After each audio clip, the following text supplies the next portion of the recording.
साथ ही को करें और जनपद स्तर पर जिलाधिकारी और पुलिस अधीक्षकों को भी संवाद के इस कार्यक्रम को आगे बढ़ाना होगा। यह सुनिश्चित करें क्योंकि ये सारे कार्यक्रम पड़ेंगे और 15 अगस्त को स्वतंत्रता दिवस का कार्यक्रम भी होगा, जो बात क्योंकि अमृत महोत्सव है आज़ादी का, तो इस अवसर पर कुछ विशेष आयोजन होंगे। उन आयोजनों के साथ पूरा प्रदेश जुड़ेगा। तो जितने भी ऐसे तत्व हैं जो एंटी सोशल हैं, एंटी नेशनल हैं, वे कुछ न कुछ गड़बड़ी करने का प्रयास करेंगे, माहौल को ख़राब करने का प्रयास करेंगे। इसलिए सतर्कता और सावधानी, इसके लिए संवाद हमारा महत्वपूर्ण है और संवाद के माध्यम से इसके समाधान का रास्ता निकालना, इसकी समीक्षा रेंज स्तर पर, कमिश्नरी स्तर पर, जोन स्तर पर निरंतर होती रहे। पर्व और त्यौहार कोई भी हो, शासन की जिम्मेदारी बनती है वहां पर सुविधा देना और सुरक्षा का बेहतर माहौल देना। कोई भी पर्व और त्यौहार हो परंपरागत तरीके से हो, परंपरा से हटकर कुछ भी हम न होने दें।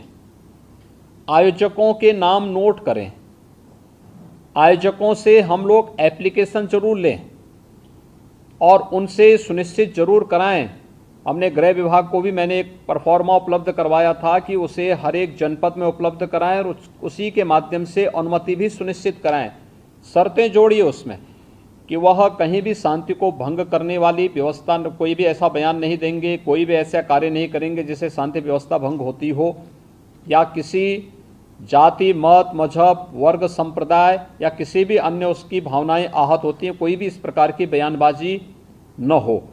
इस पर ध्यान देने के लिए हमें जहां व्यवस्था बनानी पड़ेगी, वहीं साथ ही साथ हम इस बात को सुनिश्चित करेंगे बकरीद के लिए मुस्लिम धर्मगुरुओं के साथ और इस आयोजन के साथ जुड़े हुए जितने भी लोग होंगे उन सभी के साथ हमें संवाद बनाना होगा।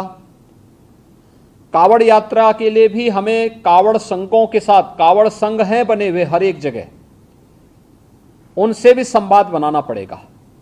अगर हम उसी स्तर पर संवाद बनाएंगे तो बाद में जब ये भीड़ इकट्ठी होती है तो उस समय समस्या नहीं खड़ी होती है, तब ये कार्यक्रम एक रूटीन का हिस्सा बन जाता है, फिर उसमें कोई समस्या पैदा नहीं होती है। इसलिए उन सभी चीज़ों को हमें पहले से ही एक संवाद बनाकर करना होगा।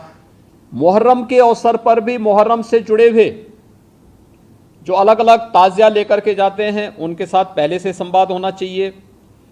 कहीं भी कावड़ यात्रियों का और मुहर्रम के जुलूस आपस में टकराने की नौबत ना आने पाए, इसके लिए पहले से रूट तैयार कर लेना, पहले से सुनिश्चित करना कि किसी की भावनाएं आहत भी न हो और दोनों कार्यक्रम संपन्न हो जाएं, परंपरा का उल्लंघन भी कहीं न हो, इस बात को सुनिश्चित करेंगे और इस पर हम लोग पहले से ही ध्यान देंगे जिससे कहीं भी कोई बात न हो।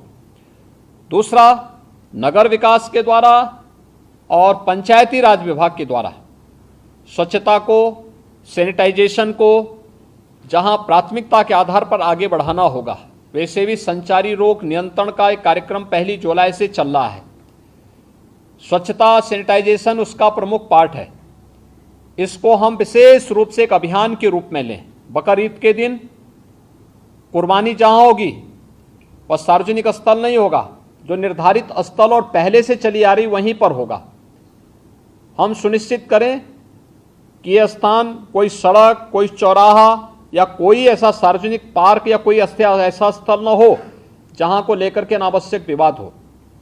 और कुर्बानी के बाद जो भी वहां पर सॉलिड वेस्ट पड़ा हो उन सबको निस्तारण करने की भी व्यवस्था की जानी चाहिए, चाहे वह आयोजक करें, चाहे वह नगर निकाय या पंचायती राज विभाग से जुड़े हुए लोग करें।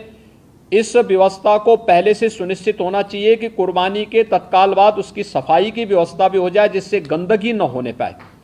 और वह जो सॉलिड वेस्ट आप डालेंगे वह एक ऐसी जगह रखना चाहिए जहां बस्ती से दूर हो, नहीं तो बहुत तेज बदबू करेगा। उसके बाद तमाम प्रकार की बीमारियां और अन्य संक्रामक बीमारियां वहां पर होने के खतरे होते हैं। इन चीज़ों को सुनिश्चित करेंगे। उसको पानी में बहाएंगे भी नहीं, ये भी सुनिश्चित करेंगे।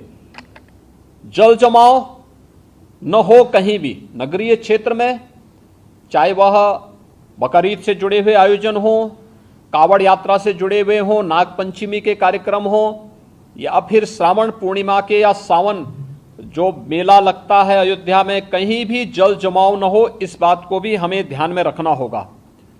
शुद्ध पेयजल की आपूर्ति के लिए भी विशेष व्यवस्था देखनी पड़ेगी। हम लोग लगातार देख रहे हैं, लगातार न्यूज़पेपर में अन्य